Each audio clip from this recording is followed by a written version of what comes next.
Welcome to City Life. It's good to have you here with us. Today on the program, Bags of Hope and the Christchurch Events Village. Opshop's Jason Kerrison is in studio. We check in with the young animals at Orana Park, and our fitness friend Bevan is here. But first, Bob Frame from Landcare Research. Welcome. Nice to be back, Kenita. Thank you. Now, Magnetic South, that was last weekend. That was last weekend. How was it? It was a rip-roaring success. Really? We had 9,000 ideas appeared over 24 hours.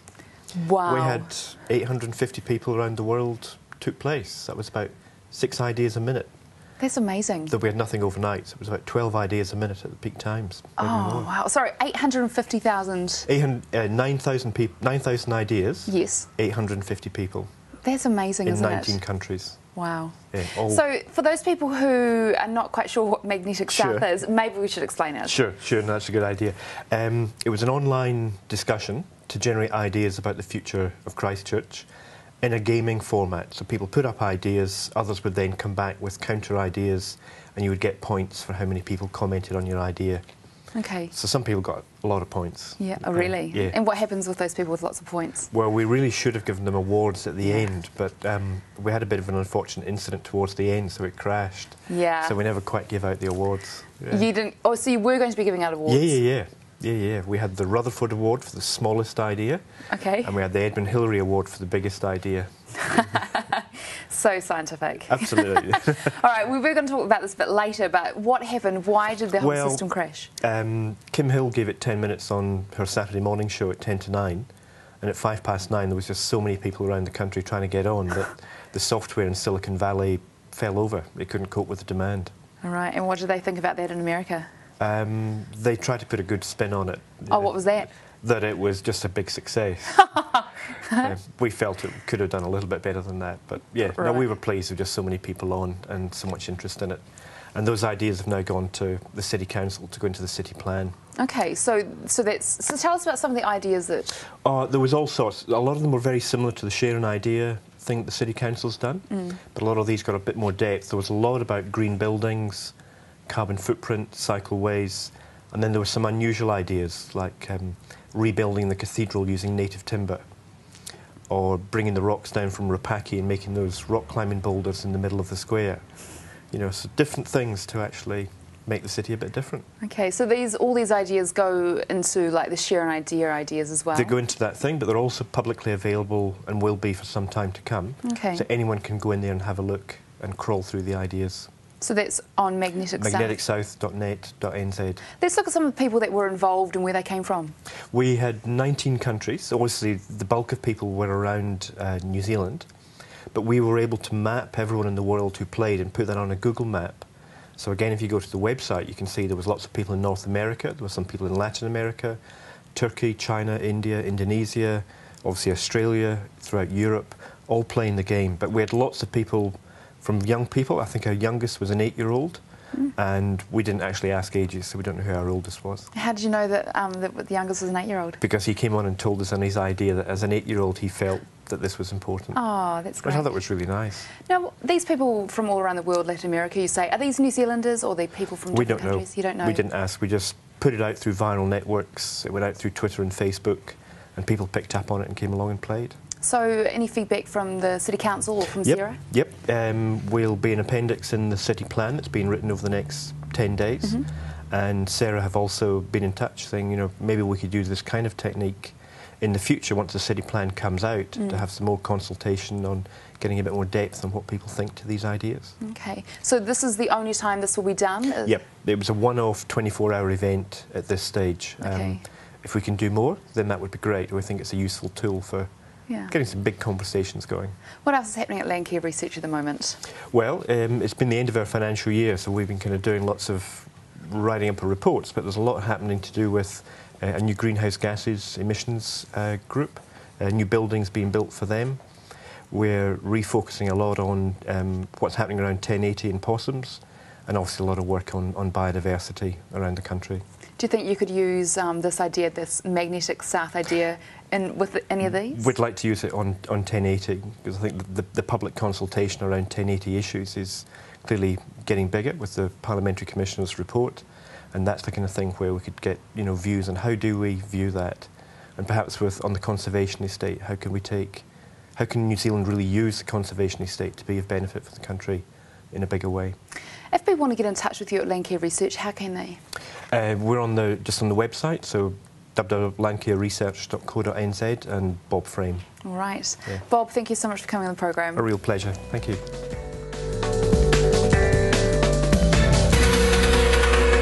Now I'd like to welcome to the programme Chris from Bags of Hope. Welcome to City Life. Great, it's nice to be here. So tell me, what are Bags of Hope? Okay, our aim is to make up 10,000 of these little bags here, and probably the best way to explain it is to do the whole Christmas tree thing and sneak in and have a look what's under the tree.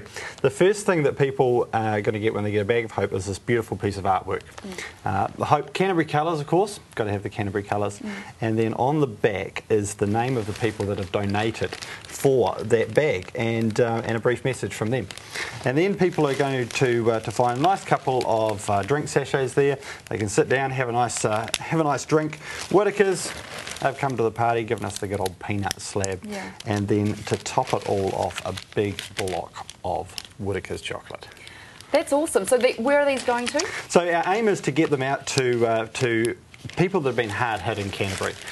So it'll be around the eastern suburbs, but not just the eastern suburbs. But yeah, we're hearing back from people that are just really struggling out there, and so we thought, well, there's so much practical help that's going out there. What can we do that places something in people's homes that just says, hey, the rest of New Zealand's thinking about you, and keep hope up, keep hope up. Yeah. What is it? I mean, it's a simple word, hope, with the heart, but it's a small word, but a very meaningful word. What does this mean, like the word hope? What does it actually mean, and why have you chosen to put this word on the placards? Well, hope is something that we look forward to. It's an expectation of something great. And I think, at the moment in Christchurch, we need to hold that hope. We need to have that expectation of something great. Otherwise, we get lost in the moment, in the now, where things aren't looking too flash for people. So it's reminding people, hey, other people are thinking about you. There is hope. There is a future. There is a bright future for all of us here in the Canterbury region. What's the feedback been so far with delivering these? Well, the feedback's been amazing. And I've had so many requests just coming from people who would like us to, go and brighten their family's day, or Van Ash College over in Sumner. I mean, they're going through a tough time over there, and heard from one of the teachers said, "Can you come and can you bring some light to the teachers over there?" So the feedback from people receiving them is just incredible. So who are the people behind these Bags of Hope? So Life Christian Centre out in Rangiora. Sitting in our staff meeting after the two big tremors the other Monday, we thought, right, what are we going to do this time? We've been out there, we've cleared 45 houses of liquefaction, we've taken breakfast out to the suburbs, we've done all those things, and we thought, this time we want to place something lasting in people's homes. And so really it was a fantastic team out there who came up with the concept and said, right, let's give it a shot. Yeah, because it's certainly, it's made of wood, so this will certainly last for a long time. That's right, and we hope it'll be something that stays in people's homes. They look at it every day. They see the hope, the Canterbury colours, and they know that has been placed in their home by someone from around New Zealand or around Canterbury who's thinking of them. Even just for me, when you brought it out of the bag, I was actually very encouraged by it myself. Now tell me, there are stickers on the back of these. This one is from the Japanese Christian Fellowship. What does this mean? Are these sponsored by these people? Yeah. What people need to do to sponsor a bag, if you go to hopechristchurch.com, very simple, hopechristchurch.com, you can donate to buy one bag, or you can buy, some people have brought 100 bags. One came through just this morning, 100 bags brought, and I was like, yes, that's fantastic. So hopechristchurch.com, they can donate their $5, and that's what it costs. It's just, we've had so much sponsorship towards these bags, it only costs us $5. And then a team of fantastic volunteers out in Rangiora are going to put them together and distribute them out to the homes in Christchurch. So there are 10,000 homes in Christchurch with these bags? Well, that's what we hope. We hope to get 10,000 out. I mean, I would love to give one to every Christchurch resident. I think every Christchurch resident deserves one at the moment, but 10,000 is our aim to start off with. So how much more funding do you need for these bags? At the moment, we have 1,000 bags made up. we are going to make up another 500, and so yeah, we still need quite a bit more to come in. There's no problem with the volunteers. Just through Facebook alone, we've had people coming out to Rangiora helping us build these bags. It's been fantastic. So as soon as you get money in, you make more. That's right. Yeah, okay. That's all we need. And let's look at the products in the bag. As you say, Whittaker's chocolate and Nescafe drinks and the blocks of wood. How much of this is sponsored, and what have you paid for? It's incredible. You know, Whittaker's straight away sent us 10,000 peanut slabs, without question. The blocks of wood have all been made up by Bud Pack. That we were thinking, how are we going to do this? They came to the party and said, look, we can cut them, no problems. They've done that all for free. The artwork on the front, printing.com out in Rangiora, they have supplied all of that free of charge. Wow. The bags polyprint, we rang them, they said, look, we'll send you 10,000 bags. So the cost is the 2 drink sachets and the big block of chocolate. And Morehouse Pack and Save, they've been great to us. They have given them to us at cost price. Wow. So $5 is all it takes to get that bag out there. That's amazing. And it's $5 is for really something very big, really, isn't it? It is, yeah. I think, you know, what we wanted was people, when they opened the packets, just like, you know, there was more that came. Yeah. And it just, you know, it brought that hope. It brightened their day. Great. Thank you so much for coming to the program. Now, just one more thing. Where can we go to find out more about this? HopeChristchurch.com. Very simple. You can click on the donate link. Bang, it's done. We've made it as simple as we can for people. Good. Okay, Chris, thanks for coming on the program. Thank you.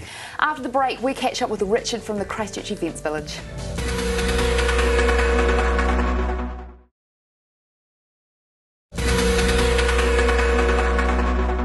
You're back with City Life. Now soon, something very exciting is going to be happening in Hagley Park. Richard, tell me all about it. Well, we're setting up what we're calling the Christchurch Events Village in North Hagley Park. So the reason for it is that with the Central City closed, there's a lot of performance and event spaces not in operation. So, you know, like for our council events, we operate in Cathedral Square a lot, Victoria Square, and there's other theatres and the like closed. So we're setting up some temporary venues in Hagley Park to take us through probably the next 6 months or so through to into the Summer Times program next year. So things can happen and get back to a bit of normality with our events in Christchurch. Sounds pretty good to me. Now, what are some of the things that are going to be going on in there?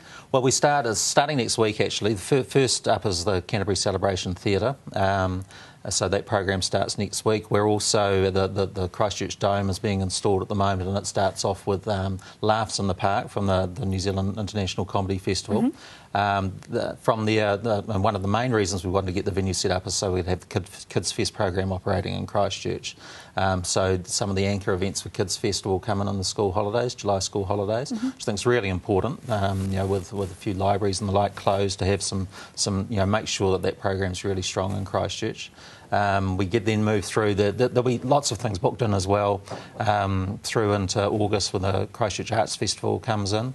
And the Arts Festival takes us through into Rugby World Cup, and that's clearly going to be a big program for us. So at that stage we'll have the fan zone operating in Hagley Park, and as well as a whole festival program as well alongside what's called the Real New Zealand Festival, which is a program right throughout New Zealand with Rugby World Cup. After that we're into New Zealand Cup and Show Week. Back into those usual programs for Christchurch, which are really important, and then into Summer Times programs. So, and Buskers Festival, of course, in late January. So, you know, it means all those things can happen again, which is great, I think, for Christchurch. Yeah, it's so important that we get back to some sort of normality of being entertained in Christchurch as well. Now, tell me about the venue. How big is it? How many people can it seat? Well, there's different structures for the venue. So the dome that the council purchased a couple of years ago, looking at Rugby World Cup, it can, you know, 400 people can fit into that dome. The Celebration Theatre is a smaller structure. We're also bringing in what are called geodomes when the Arts Festival comes in. So they're slightly smaller than the dome that we have. So I think it's about 300 capacity for those. The Arts Festival also bring in the Crystal Palace structure that people would have seen in the Arts Festival in years gone by in Cathedral Square. So another portable venue that comes in. So there's, you know, different sizes sizes of venues, and some of them the Christchurch Dome will be there right through. The others will come and go as the program ramps up and goes down, those sorts of things. What sort of things will be there? Like, it's going to be a village. Will there be a village type feel to it? There'll be entranceway and there'll be good lighting, those sorts of things. So it should look pretty smart. I think people will be quite proud that we've done this in Christchurch. But the main thing is it just gives us the space for things to happen again, so that those performances and those events that are struggling for places to be, we've got somewhere to house them. And I think Hagley Park also, people know it as an event space. They know it as a safe space as well. So I think it'll be great. Will there be food vendors and portaloos and things like that? Clearly there'll be toilets there, and there'll be a bar cafe operation. So like if you were going to a performance in at a theatre, you can have a drink beforehand, so you can do that there as well. And is it sort of fenced off? Yes, will be. Yeah, yes. That's good. Yeah. So logistical. I'm thinking about things like car parking, things like that. Yeah, car parking. So there is Botanic Gardens car parking, not too far away. Yeah. As the Rugby World Cup program comes on board, we're screening all games right through Rugby World Cup. So Great. 48 games be on the big screens, and we've got our own mini stadium that we're creating at that time. So at that stage, again, the parking, the usual event space parking at the north end of Hagley Park will be available for parking. So there will be one of the big ones, like the Rugby World Cup Festival. I think so. Yeah. I think clearly we don't have the games in Christchurch. We're a pretty staunch province for our rugby, so I think people enjoy the program we've got in the dome structure. It's called the Ruck, a Rugby World Cup time. With CPIT students, we've built what we're calling nostalgia lounges, which tell the story of rugby in our region right through from the 1900s through to the present day. They're wonderful structures. People will be able to walk through them, and you notice things that my uncle had that, or my grandmother had that, those sorts of things, and we'll be screening games from the 50s and the 70s on the TVs in those lounges, and all the tournament information will be in that venue. Then, as I say, outside we've got our own stadium, and as well as screening the games on the big screens, there'll be further entertainment there. We've had the Outwits theatre group in Christchurch, wonderfully talented guys are performing a play called The Complete History of World Rugby and Bridge, which we showed at Summer Theatre. Yes. And it's hilarious. They're amazing. So. In fact, I was going to go to that, but it was cut short because of the earthquake, wasn't yes, it? unfortunately. Oh, that's good. That's sort of coming back to that. Yeah, that's so you'll great. get the chance during Rugby World Cup time in September, October. So. Now, who's organising all this? Logistics must be logistics, council's behind it. I do have to mention we've just had amazing support from the government through the Ministry of Economic Development to have come in with funding to enable us to set up the events village. So great support there. We have great support from sponsors as well. So the sponsors that help us out with events through usual times were on the phone after the earthquake saying, hey, look, what can we do to help? So again, good sponsorship support to make this happen. Great. Yeah. Where can we get a timetable of events? Timetable, eventsvillage.co.nz. Okay. The other side is the BeThere.co.nz site as well, which is all about Christchurch events. So that'd be the best place to go, and clearly keep an eye on the press and other publications for the entertainment pages. Great, can't wait. Richard, thanks for coming on the program. Oh, my pleasure.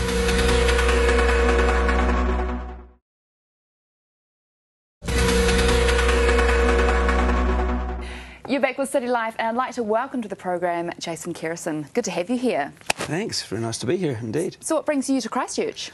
Well, we've been on tour with a guy called Glenn Shorrock, who was the lead singer of the Little River Band. Had all those big hits, Reminiscing and Cool Change, those types of songs. And cool. Yeah, so I've been on the road with him for a couple of weeks and finished in Timaru Sunday yesterday. So and awesome. So just kind of hanging out with family and doing not much, and yeah, it's good. Now, you've come in here singing one of his songs just now. Can you just not get it out of your head? I just think they're such good songs. They're such big songs, and they made a huge impact on me when I was a kid. They're the kind of songs that my dad, who was a drummer and played a bunch of cover bands, they used to cover those songs, and so it's certainly something I've grown up with, and yeah, enough to be with him for 2 weeks. Not only is he a great dude, and all the guys that he plays with are just amazing musicians, but those songs, they're infectious. They're so good. So how's the tour been? Where have you been? Okay, so we started in Auckland, did a couple of shows up there, and went to Napier, played at the oldest venue in Napier, and someone told me it was the oldest venue in New Zealand, a place called the Cabana Hotel. So, yeah, beautiful place and amazing staff, and everyone just so enthusiastic and up for it. And despite it being almost 0 degrees or something, there's quite a decent turnout. Yeah. And, you know, it was 8 different shows. I think we had 4 in the South Island, and one of those was in Queenstown as well. So. Oh, cool. Was that for Winter Festival? Yeah, the Summer Winter Fest. It was a bit odd. You know, Summer Winter Fest? Well, it was just, you know, it didn't feel like winter. Oh, really? No, there was no... And I've been to Winterfest the last 5, 6 years, and, you know, you by and large expect to see some snow somewhere, and the only snow you really get to see is when you're taken off and you get to look over past the main peaks that you do when you're in Queenstown. But, yeah, it's just kind of odd that there's it's starting to get cold now, but there's no snow at all. Yeah. So is it the kind of thing that you're up to at the moment? You're touring, you're doing lots of music? Yeah, I'm just I'm throwing myself at the wall, to be honest. You know, just seeing what sticks. And not only was I involved in playing on that tour, but a company that I formed with some friends was promoting that tour too. So it was, shall we say, more economical for me to go on tour instead of having to pay someone. So, you know, good business mind. You know, it was just going to be easier to get up and do it, and you know, set up the PA and do all that kind of stuff as well. But no, I'm joking. I don't set up PAs. I wouldn't know how to. I was thinking, wow. Yeah, no, I haven't got a clue. But I know really good people who do it really well. So you know, it's always good to pass on business their way as well. Yeah. So no, I've been doing that. So we've set up the business to do that. There's a couple of touring concepts that we've got coming up. There's one called, that I'll touch on very, very briefly, called AAA, which is Access All Ages. And the idea is to bring 3 different generations together, really, for a national tour. This year it's going to be Dragon, Opshop, and every year, and the year after will be a band from the Rock Quest opening up in different regions, which will be great. I mean, I was in the first ever Rock Quest, National Rock Quest. Yeah. And look, I know if I had an opportunity to open for, I guess it would have been Push or something back then, I would have jumped at the opportunity. So just getting that pathway to experience and having a bit more of an experience in a commercial realm. Oh, so awesome. So we're doing that. That's coming up, and I'm producing records now as well, which is fun. We just got a grant through from Te Maui Pāho, which is great. One of those $50,000 grants to finish a reo record. So I don't speak the reo, but I'd love to, and so I've been asked to produce a record for my Treo, who's a guy with a label that I've got, and he's brilliant. He's not only an amazing musician, but his reo is impeccable. Oh, really? Apparently. Yeah. You know, not that I can tell when he's saying, but it sounds pretty cool to me. Yeah. And he was the first non-Māori recipient of the Maihoa Award, which is the equivalent of the APRA Silver Scroll. So, yeah, pretty exciting to be doing that stuff too. So is this something you want to work on? You want to learn the language? I really do, yeah, and I think being involved in this particular record, it gives me an opportunity to be around it more and be able to distill it more and have time to make sense of all the songs. And, you know, I'm not pretending that I'll come out being, you know, completely conversational, but I might have a bit more of a marginal understanding of what's going on, particularly in those songs and how we write. So I just think, you know, when he does explain some of the phrasing to me, it's just such a beautiful poetic language, and I wish I could. Yeah, well, good luck with that. How's Opshop going? Opshop's fantastic. Obviously, we've got that tour coming up. And of course, you appeared on the front cover of CC magazine last month. Oh, yeah, look at that. It's me. It's a beautiful thing. That is. And I didn't realise my jacket was so kind of purple, but I guess that's the That was the light, lighting. Actually. Yeah. You've been cut out there, but it's a beautiful thing. And, of course, CC magazine is back out this week. Just a bit of a plug there. Yeah, What do you think, seeing yourself on the cover of this magazine? It's always weird seeing myself anywhere. After 10 years or so, I still look at it. I can't really look at it without cringing. I always wonder why I'm closing with my eyes. I'm probably trying to remember the words or thinking about what to have for dinner or... There's real meaning in that photo. Is that what it is? Yeah, it's meaning. Yeah. Now, you were named on the Queen's birthday honours list. What was that like? I would say a surprise, but it wasn't only in that I had a a formal letter from the Prime Minister and the Governor General probably 2 weeks, I think it was, prior to it being announced. Wow. Just seeing if I was asking if I was willing to accept it, and I didn't really know what it was. So I was like, yeah, of course, that'd be great. I hadn't had a merit badge since I was in Scouts, you know, so to get to MNZM, is it what it is? Merit New Zealand. I shouldn't really member of the New Zealand Order of Merit. That's what it is. Okay, so you're not Sir yet. No, so I shouldn't have called you. Oh no, the courtesy when I came in, that shall suffice. Right. It was a very nice courtesy, wasn't it? Yeah, no, very well rehearsed. No, it's kind of odd, I guess, and it was for contribution to music and. You know, to be honest, I've been playing the same 4 chords I learnt when I was 14, so I don't think that's true. But I know that with the people that I work with, we've done some amazing, really cool stuff that blows me away. And I just happen to be the more visible part of a very big pyramid of amazing people. So I just, you know. It might have something to do with that huge success that you put together for Hagley Park Band Together. Do you think? Yeah, oh, you know, not for me to speculate, but it was a, really, I think it is. It was a really good show, wasn't it? And I was blown away. I remember. How awesome was it? Man, other than my wedding day, it was the best day of my life, you know. Yeah, just looking out over those streams and streams of people. Yeah, it was awesome. Yeah, John Key and. Sorry, I've got a hair. I don't know why, I've got hair on the bottom of my shoe. Weird. Have you been to the hairdresser, right? Yeah, that's odd. Okay. Must be Glenn This Schwartz isn't here. live, don't worry. Sorry, so John Key and Bob Parker were on stage with me, and John Key said, you know, this must be amazing getting to do this all the time. I was like, bro, this does not happen all the time. No. It was incredible. Okay, what next for you? I'm off to build an ark up the North Island, and we can get into that next time. Okay, all right. Looking forward to it. Yeah. Okay, I don't know whether I believe you, but anyway. Yeah, Jason, true. Good to have you on the programme. Nice to be here, thank you. After the break, Nathan from Orana Park.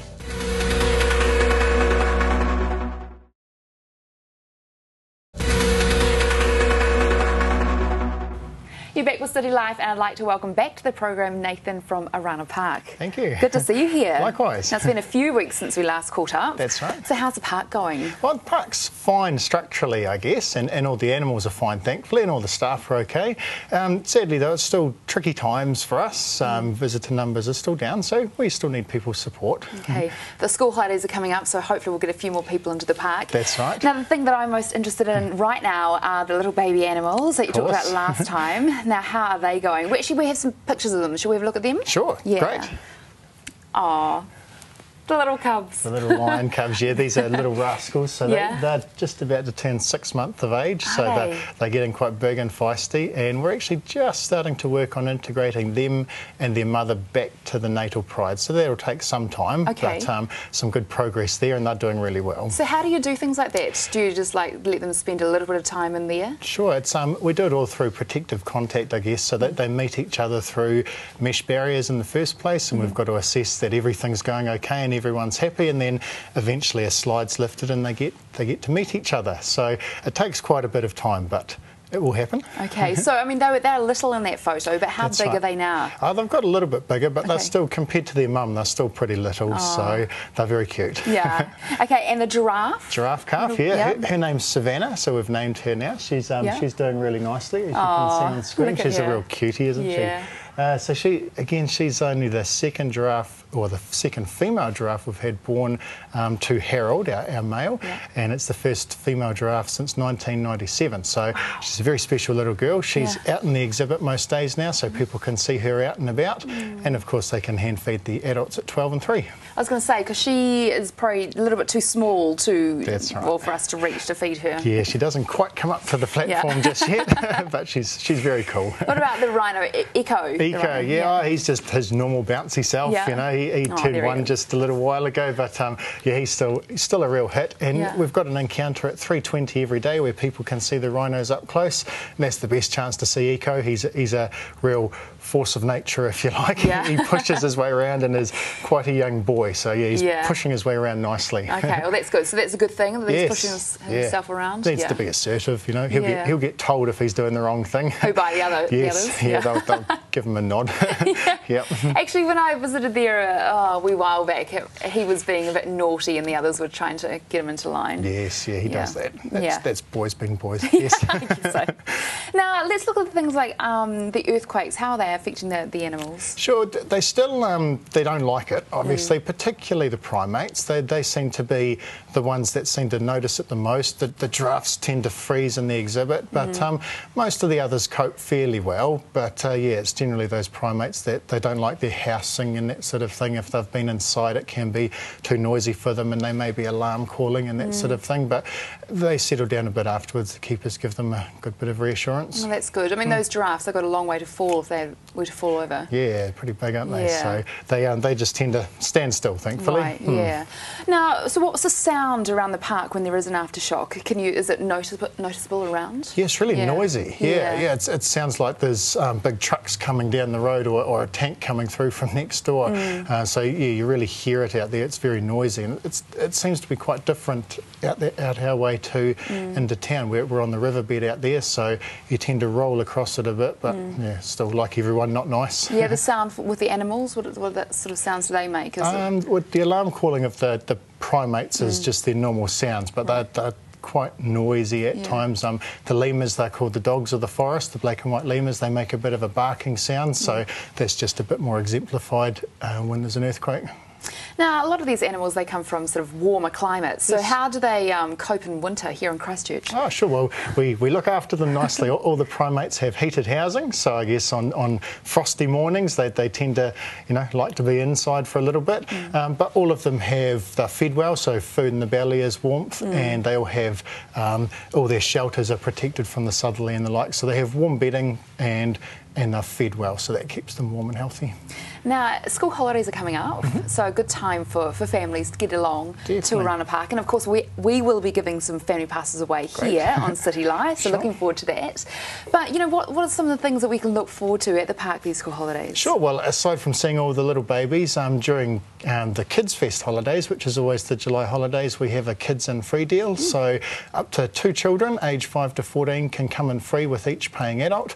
That's advertised in the Kids Fest booklet, so ideally if people present the Kids Fest booklet, which is handed out at all primary schools, they can get that deal. So great way to encourage people out during the holidays. Yeah, it's definitely a good day out as well, especially if it's a nice frosty morning and then it gets into a really nice warm day, doesn't it? Perfect, yeah. And the animals this time of year are often further forward, with the sun being a bit lower. The sun's often at the front of the exhibit, so sometimes it can be even better viewing than other times of the year. So, right. Now, I know that it's coming into the new membership year. That's right. So tell us what the members, what do they, if they pay for their membership, what can we look forward to? Okay, well, a membership is really the best value way to make use of the park.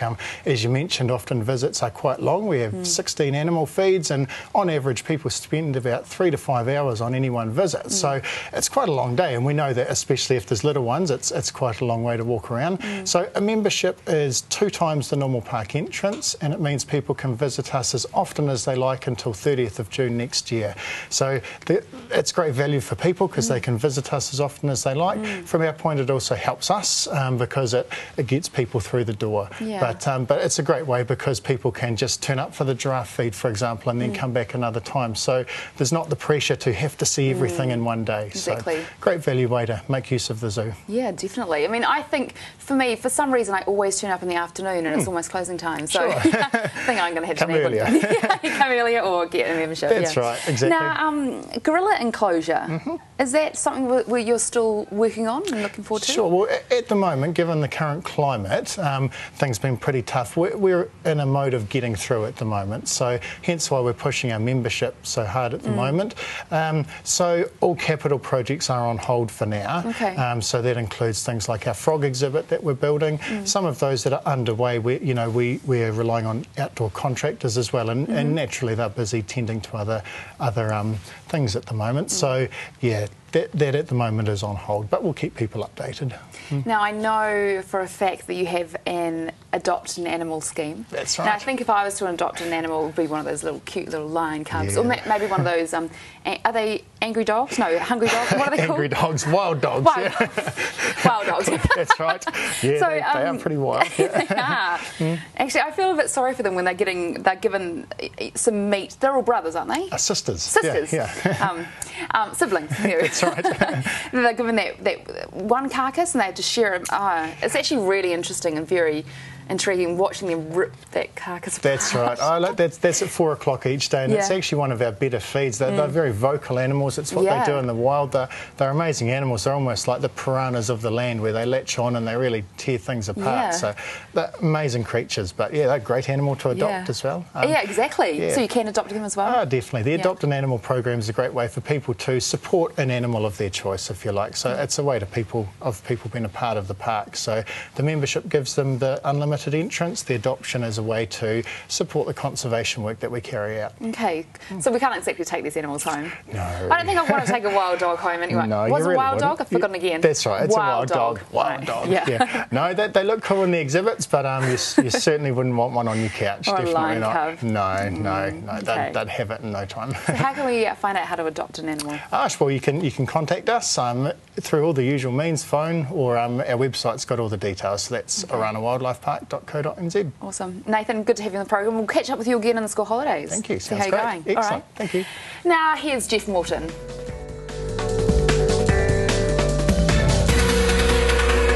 I was talking to Roddy from Canterbury Christian Funerals, and last time we touched on the issue of eco-funerals. Well, we didn't quite get finished on what we were talking about, so Roddy's come back today to share that with me. Hi, Roddy.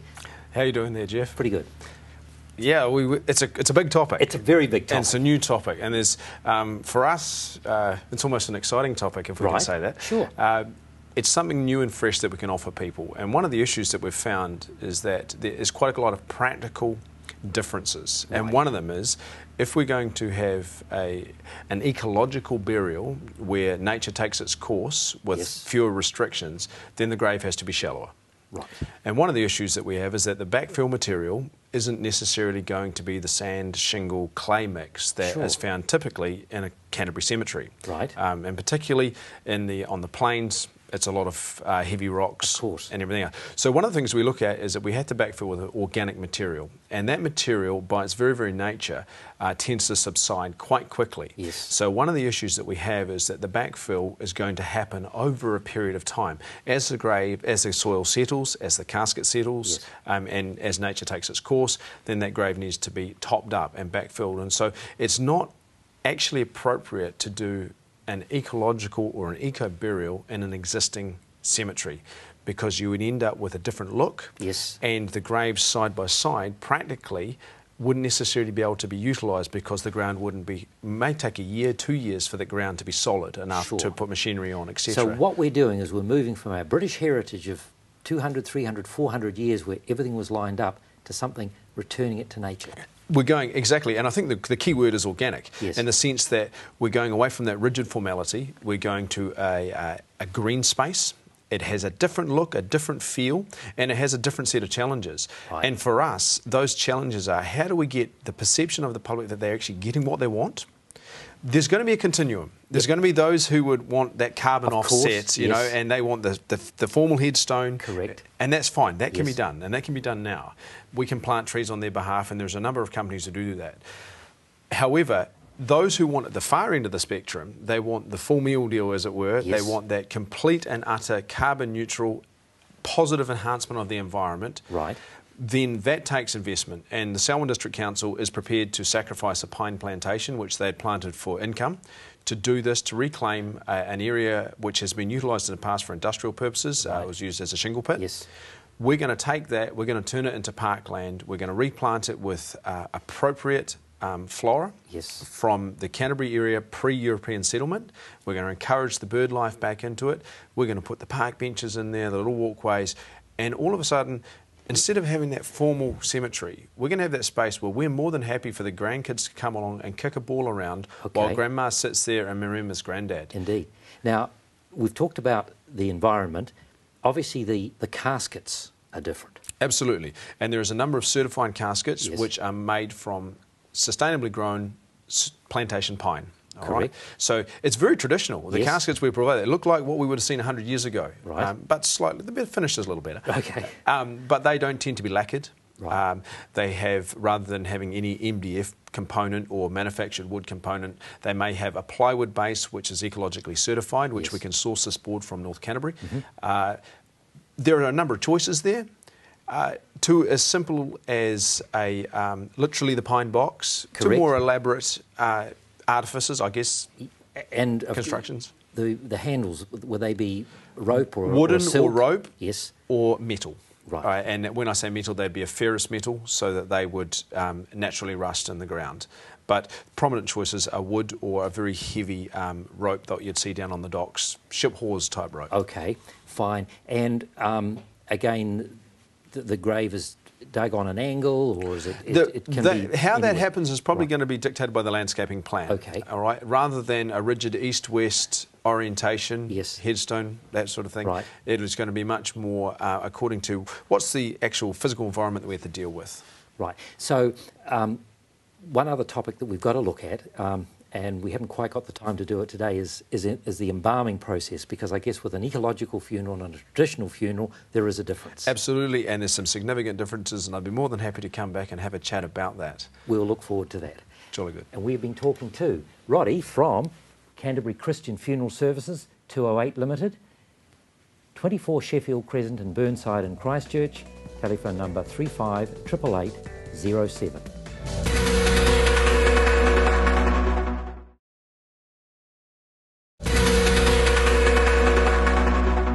You're back with City Life, and I'd like to welcome back to the program Ruth, Todd, here to talk about The Silence Beyond. Now, tell me about the author, Michael King. Well, Michael King was probably one of our most popular historians. He was the kind of person, he was full of fun, his writing was accessible to people, and I suppose the peak came with the Penguin History of New Zealand, and that was just his masterpiece in a way. But he'd done all kinds of writing. If you look through his biography, you see he wrote a very interesting book called Being Pākehā when he was younger. He went in and out. He could go across cultures, and particularly Māori and Pākehā culture. He was accepted by Māori for his writings. And he was just one of those amenable, happy people. And he could get up and talk and at festivals, and so good, so good. So what Rachel King, his daughter, who's also an award-winning writer, but a novelist, and after his death, when he was killed in the car accident with his wife, which was terribly, terribly sad, she and her brother were looking through Michael's writings, and he apparently, according to Rachel, was meticulous. Everything was totally organised, and everything was there. But they did discover an unpublished 5,000-word essay, which is entitled The Silence Beyond, which is the title of the book. That's kind of eerie, isn't it? It is, it is. And he died in 2004. But this is a fascinating piece because it's really about Michael discovering who his family were, who his father was when he was 30. His name was King, his stepfather was King. His mother had remarried in Scotland before they came out in 1919, I think it was, and he had never known that he had a father who had been killed in the First World War. Wow. Till he was 30. His grandmother would never talk about anything, and his father certainly didn't talk about anything. Gosh. And so he discovered also that there were two boys in the family, at least his brother, and he had been brought up by the Crawley family and taken to the States when she came out to New Zealand. So it was quite a story, and for an historian and a biographer, he couldn't get there fast enough, I'm sure, to discover his other family. So that was something that Michael a wonderful personal story, and he writes about it so beautifully here. Now, his daughter Rachel has written the introduction. Was this her idea for the book? It was, because she was looking through, before they put the papers and his work into the Alexander Turnbull Library, she wanted to see what was there, and she discovered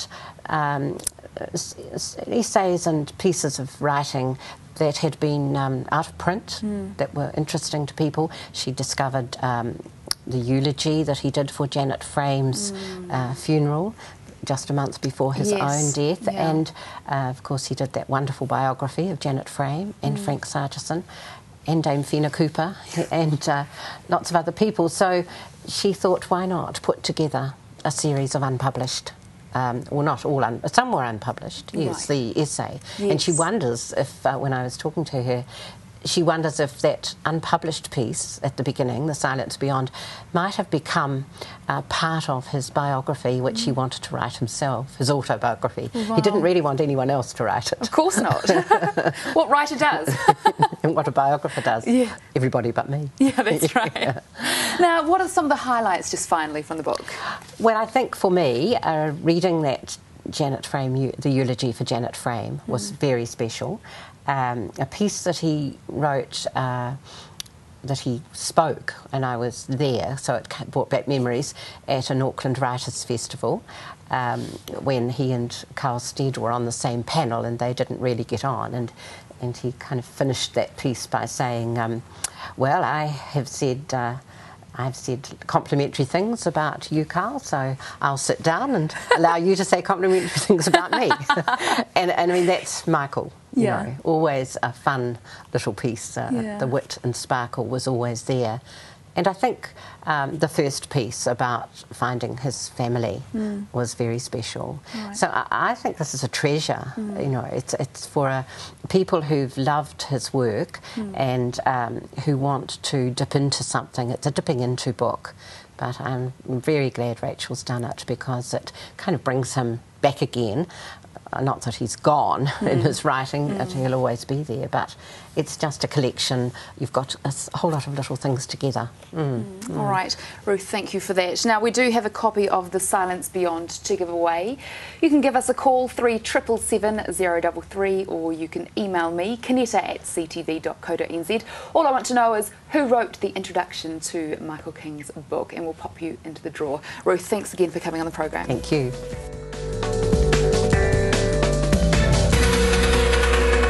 Finally on the programme, Bevan is here. Now, you're looking really, really tanned. Have you been for overseas holiday or something?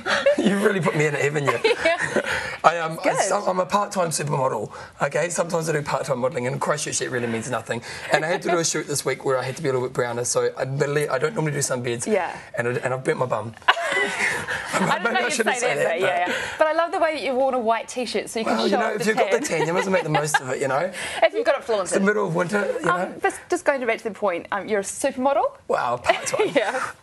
Maybe a part-time model. No, yeah, in Christchurch there's no such thing as a model. You kind of, if you get 2 jobs a year, you're pretty happy. Yeah, I've seen you on catalogues. Anyway, healthy and unhealthy food, that's what we're talking about this week. Yeah, I thought I'd talk about treat foods in general, and that, you know, like what our weakness foods, you know what I mean? Like what it might be chocolate, it might be sugar, it might be potato chips, whatever it is. Yeah. And I think that sometimes the guilt associated with eating that food, there's so much bad stuff that comes with that guilt, and I think that, you know, like if you're going to have chocolate in your day, enjoy it, but have some limits around that. Okay, I will. You know what I mean? Like I like chocolate, and so every day I have 6 bits of chocolate. Do you? Yeah, totally. Yeah, I love chocolate, and Bevan says so. Then. Yeah, no, but I also exercise 3-4 hours a day, so I can allow myself to get around that. But what I do is I only buy a chunk-sized bar of chocolate. I don't buy a block of chocolate, because I know if there's a block of chocolate in the fridge, I'll probably end up having half a block in that day, and that. What you try to do is you set limits to the treat foods you have in your day, and when you set those limits, then think about how you can keep control of those limits. So, for example, you know, doing things like, instead of buying a big bag of chips, buy a small bag of chips and only have that in your house, so that when it comes time to have your treat food. Now, so for some people, they don't want any of those foods in their day, and that's a different thing. But if you do want to have treat foods, if you set a healthy limit to it, like I met a lady who was, you know, trying to lose weight, and she'd have 2 bits of chocolate a day. Now, that's cool. There's nothing wrong with having 2 bits of chocolate a day. And the problem when you have bad foods is that often there's just so much guilt associated around it. And I think of negative energy. So let's say, you know, when you eat too much chocolate, how do you feel about yourself afterwards? Are you actually asking me? Yes, I'm getting deep again. I feel really good. Oh, do you do? No, I feel bad. Yeah, and I think of the energy cost of mind cost of that ongoing. So let's say I eat half a block of chocolate. For the rest of the day, I think about that way too much. You know, it consumes my thought because I've made this really bad decision. Yeah. And what that does is also when you're eating, you know, the treat foods, there's the negativity to that experience. And I think that, you know, treat food's okay in the right amount. And so if you are going to set some limits, so what's a healthy amount for you? So for me, I can eat 6 packs of chocolate a day. You know, I exercise so much I can get away with that. So instead of me kind of going half a block and feeling bad about myself, and that whole time I sit there and I kind of eat my chocolate and really enjoy that experience. And so you kind of need to think, well, where is the healthy limit for you when it comes to having your treat foods in your day? How much is that? And then allow yourself to enjoy that. And then it's not a negative experience, because the negative experience makes you become that self-destructive place. And so then you end up eating another half block and you go down that path of... And then you start again tomorrow. Yeah, exactly. And then tomorrow, but then you I did bed yesterday and already. And you've started that pattern. You start that pattern. They call action triggers. So you've started an action trigger of always having way too much. Whereas if you can set a healthy limit and then just maintain that and learn to enjoy that, then you actually go, okay, that's okay for me to do that, and then I can include this in my life in a way that's healthy. The other side of the coin on it is the person who just has no control on bad foods. And to be honest, that's probably most people in today's society. And so, you know, for me, I can just have 6 bits of chocolate a day and be content with that. Some days I will eat more, but generally I'm pretty controlled with that. If you do have an area of weakness that you actually think is detrimental to your health and your mind, try going a period without it. And we talk about black and white rules. So black and white rule says that you just don't have it. And it's a good idea to set a time period. Well, I do these things called monthly challenges, and it's something I just send out on the internet. And in the month of August, I always do your month without your weakness. And so for a month, the one thing that you consider your biggest weakness, don't have it. And you find that what happens is when you set that target, it becomes really easy. That, like, for example, what's your weakness? Not exercising. No, but as in dietary. Probably maybe potato chips. Okay, so potato chips. So let's say for the next week you just say, I'm not going to eat potato chips. Now what happens is your mind develops strategies for you to not eat potato chips because you're focused on the thing that you don't want to do. So you're going to go, okay, well, if I'm not going to eat potato chips, what can I do that's a healthy alternative? And you just suddenly you discover new ways to make your mind think. And for people who are in a place where they're being unhealthy all the time, sometimes it's good just to say, I'm not going to have this food. And it's actually easier than saying, I'm going to have a little bit of this food. Because for you, you might go, I might have a little bit of chips and then suddenly eat the whole packet. Whereas actually a rule for you, like for me, not drinking alcohol is easier than drinking a little bit of alcohol. I don't drink alcohol at all because I come from a really bad experience with alcohol. If I drink alcohol, it's 100%. So for me, it's actually easier to say, don't drink at all. And sometimes we need to think about, if you can't control those things, try a period without them and see how you cope, and you'll be surprised how successful you'll be. Definitely going to try this. Now, what's your website again? BevanJamesEyles.com. Is that a new one? Oh, did you even listen to me? I think it's a podcast one. Oh, I do a podcast called Fitness Behaviour. There we go. Yeah. Okay, Bevan James. There's a love in this relationship, you know. All right, I'll start going onto your website. No chips this week, okay? A little bit. No, you can do the black and white. All right, okay, so black and white, all right. Really good to have you on the program. Now that is City Life for today. You can get in touch with us. You can call us 3777 033. You can email me, kaneta@ctv.co.nz, or you can write to us, PO Box 1100 Christchurch. And now you can also watch episodes of City Life on demand. Just go to ctv.co.nz and find the big YouTube clip and just click on that and you'll find all our programs. Thanks for watching, and I'll see you tomorrow.